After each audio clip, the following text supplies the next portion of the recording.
ಇನ್ನು ಲೋಕಸಭಾ ವಿಪಕ್ಷ ನಾಯಕ ರಾಹುಲ್ ಗಾಂಧಿಗೆ ಮಾಜಿ ಸಚಿವ ಕೆಎನ್ ರಾಜಣ್ಣ 88 ಪುಟಗಳ ಪತ್ರವೊಂದನ್ನು ಬರೆದಿದ್ದಾರೆ. ಈ ಹಿಂದೆ ಮತಗಳತನದ ಬಗ್ಗೆ ತಾವು ಕೊಟ್ಟಿದ್ದ ಹೇಳಿಕೆಗೆ ಸ್ಪಷ್ಟೀಕರಣ ಕೂಡ ಕೊಟ್ಟಿದ್ದಾರೆ. ಇದೇ ಪತ್ರದಲ್ಲಿ ಸಿದ್ದರಾಮಯ್ಯನವರನ್ನಂತೂ ಹಾಡಿ ಹೊಗಳಿದ್ದಾರೆ. ಸತ್ಯ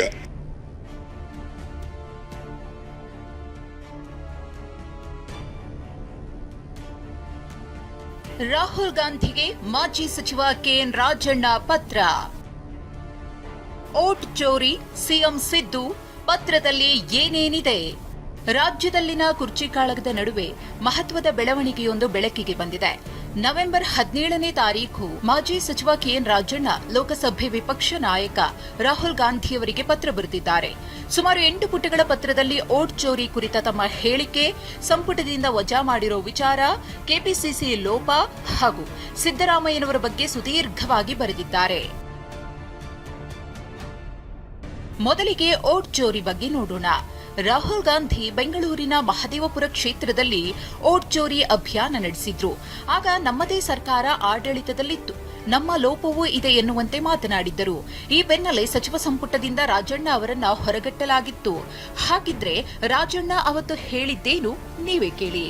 ಈ ಅಕ್ರಮಗಳು ನಡೆದಿರೋದು ಸತ್ಯ, ಅದರಲ್ಲೇನು ಯಾವುದೇ ಏನು ಸುಳ್ಳೇನಿಲ್ಲ. ಆದರೆ ಅಕ್ರಮಗಳನ್ನು ನಮ್ಮ ಕಣ್ಮುಂದೆನೇ ನಡೆದಿದ್ದಾವಲ್ಲ, ಅದು ನಮಗೆ ಅವಮಾನ ಆಗಬೇಕು. ಅವರು ಡ್ರಾಫ್ಟ್ ಎಲೆಕ್ಟ್ರಲ್ ರೋಲ್ಸ್ ಪಬ್ಲಿಷ್ ಮಾಡಿದಾಗ ನಾವು ಅಬ್ಜೆಕ್ಷನ್ ಹಾಕಬೇಕಾಗಿದೆ, ಅದು ನಮ್ಮದು ಜವಾಬ್ದಾರಿ ಇರ್ತದೆ. ಅವಾಗೆಲ್ಲ ಸುಮ್ಮನಿದ್ದು ಈಗ ನಾವು ಹೇಳ್ತಾ ಇದ್ದೀವಿ. ಈ ಬಗ್ಗೆ ಸ್ಪಷ್ಟನೆ ನೀಡಿ ಪತ್ರ ಬರೆದಿದ್ದಾರೆ. ಕೆಪಿಸಿಸಿ ನೇಮಿಸಿದ ಬಿಎಲ್ಎಗಳು ಸರಿಯಾಗಿ ಕೆಲಸ ನಿರ್ವಹಿಸಿಲ್ಲ. ಡಿಕೆ ಒತ್ತು ಕೊಟ್ಟಿದ್ರೆ ಹೆಚ್ಚು ಕ್ಷೇತ್ರ ಗೆಲ್ಲಬಹುದಿತ್ತು ಎನ್ನುವುದು ತಮ್ಮ ಮಾತಿನ ಅರ್ಥ ಎಂದಿದ್ದಾರೆ. ಗೌರವಾನ್ವಿತ ರಾಹುಲ್ ಗಾಂಧಿ ಅವರೇ, ಕೆಪಿಸಿಸಿ ನೇಮಿಸಿದ ಬಿಎಲ್ಎಗಳು ತಮ್ಮ ಜವಾಬ್ದಾರಿ ನಿರ್ವಹಿಸಿಲ್ಲ ಎನ್ನುವುದನ್ನ ಒತ್ತಿ ಹೇಳೋದು ನನ್ನ ಹೇಳಿಕೆಯ ಉದ್ದೇಶವಾಗಿತ್ತು. ನಮ್ಮ ಕೆಪಿಸಿಸಿ ಅಧ್ಯಕ್ಷ ಡಿಕೆ ಶಿವಕುಮಾರ್ ಮತ್ತು ಸಂಬಂಧಪಟ್ಟ ಅಧಿಕಾರಿಗಳು ಈ ಲೋಪಗಳ ಬಗ್ಗೆ ಗಮನ ಹರಿಸಿಲ್ಲ. ಗಮನ ಕೊಟ್ಟಿದ್ದರೆ ಇದನ್ನು ತಡೆಯಬಹುದಿತ್ತು. ಆಗ ಕಾಂಗ್ರೆಸ್ 8ರಿಂದ 10 ಹೆಚ್ಚುವರಿ ಸ್ಥಾನ ಗೆಲ್ಲಬಹುದಿತ್ತು. ಇತರೆ ರಾಜ್ಯಗಳಲ್ಲಿಯೂ 30ರಿಂದ 40 ಸ್ಥಾನ ಗೆಲ್ಲಬಹುದಿತ್ತು. ನಮ್ಮ ಪ್ರೀತಿಯ ಯುವ ನಾಯಕ ರಾಹುಲ್ ಗಾಂಧಿ, ನೀವೇ ಪ್ರಧಾನಿ ಆಗ್ತಿದ್ರಿ. ನಾನು ನೀಡಿದ ಹೇಳಿಕೆಯನ್ನ ನಿಮ್ಮ ಮುಂದೆ ತಪ್ಪಾಗಿ ನಿರೂಪಿಸಿ ವಿಷಯವನ್ನು ನಿಮ್ಮ ಗಮನಕ್ಕೆ ತಂದವರ ವಿರುದ್ಧ ಕ್ರಮ ಕೈಗೊಳ್ಳಬೇಕೆಂದು ವಿನಮ್ರವಾಗಿ ವಿನಂತಿಸುತ್ತೇನೆ. ಹೀಗಂತ ಪತ್ರದಲ್ಲಿ ಉಲ್ಲೇಖ ಮಾಡಿರೋ ರಾಜಣ್ಣ ಅವತ್ತು ಮಾಧ್ಯಮಗಳಿಗೆ ತಾವು ಕೊಟ್ಟ ಹೇಳಿಕೆಯನ್ನು ಲಗತ್ತಿಸಿದ್ದಾರೆ. ಮಾಧ್ಯಮಗಳು ಕೇಳಿದ ಪ್ರಶ್ನೆ ಸಮೇತ ಉತ್ತರವನ್ನ ಬರೆದಿದ್ದಾರೆ.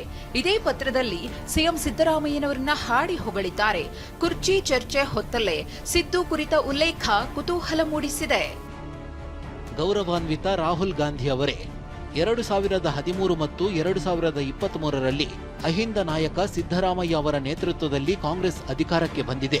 ಸಿದ್ದರಾಮಯ್ಯ ಅವರು ಎಲ್ಲ ಸಮುದಾಯಗಳ ಬಡವರು, ಶೋಷಿತರಿಗೆ ನ್ಯಾಯ ಒದಗಿಸಲು ವಿಶ್ರಾಂತಿ ಇಲ್ಲದೆ ಶ್ರಮಿಸಿದ್ದಾರೆ. ರಾಜಣ್ಣ ರಾಹುಲ್ ಗಾಂಧಿಯವರಿಗೆ ಪತ್ರ ಬರೆಯುತ್ತಿರುವುದು ಇದೇ ಮೊದಲೇನಲ್ಲ. ಈಗಾಗಲೇ ರಾಹುಲ್ ಗಾಂಧಿಗೆ 4 ಪತ್ರ ರವಾನಿಸಿದ್ದಾರೆ. ಈ ಬಗ್ಗೆ ಪ್ರತಿಕ್ರಿಯಿಸಿರುವ ನಾಯಕರು ಹೇಳಿದ್ದೇನು ನೋಡೋಣ. ಅವರ ಪ್ರತಿಪಾದನೆಗಳು ಮಾಡ್ತಕ್ಕಂಥದ್ದು ಅವ್ರಿಗೆ ಸೇರಿದಂಥ ವಿಚಾರ. ಸೊ ಹಾಗಾಗಿ ಅದ್ರ ಬಗ್ಗೆ ನಾನು ಹೇಳಲಿಕ್ಕೆ ಸಾಧ್ಯ ಇಲ್ಲ. ರಾಜಣ್ಣ ಅವರು ಅವರ ಅನಿಸಿಕೆಗಳನ್ನ ಹೇಳಿದ್ದಾರೆ. ಪ್ರಜಾಪ್ರಭುತ್ವದೆಲ್ಲ ನಡೆಯುತ್ತೆ, ಫ್ರೀಡಮ್ ಆಫ್ ಸ್ಪೀಚ್, ಅದು ವಿಚಾರ ಬೇರೆ. BLA BLO ಮಾಡ್ತಕ್ಕಂಥದ್ದು ಆ ವಿಚಾರಗಳು ಬೇರೆ. ಅವ್ರು ಏನು ಪತ್ರದಲ್ಲಿ ಬರೆದಾರೆ ಅಂತ ನಾನು ನೋಡಿಲ್ಲ. ನೋಡಿದ ಮೇಲೆ ಅದ್ರ ಬಗ್ಗೆ ನಾನು ಟಿಪ್ಪಣಿ ಕೊಡ್ತೇನೆ. ರಾಜಣ್ಣ ತಮ್ಮನ್ನ ಸಂಪುಟದಿಂದ ವಜಾ ಮಾಡಿರೋ ಕುರಿತಾಗಿ ಸುದೀರ್ಘ ಸ್ಪಷ್ಟನೆ ಕೊಟ್ಟಿದ್ದಾರೆ. ರಾಹುಲ್ ಗಾಂಧಿಯವರಿಗೆ ಮೇಲಿಂದ ಮೇಲೆ ಪತ್ರ ಬರೆದು ಭೇಟಿಗೆ ಕಾಲಾವಕಾಶ ಕೇಳ್ತಿರೋದು ಕುತೂಹಲ ಮೂಡಿಸಿದೆ. Bureau report, TV9.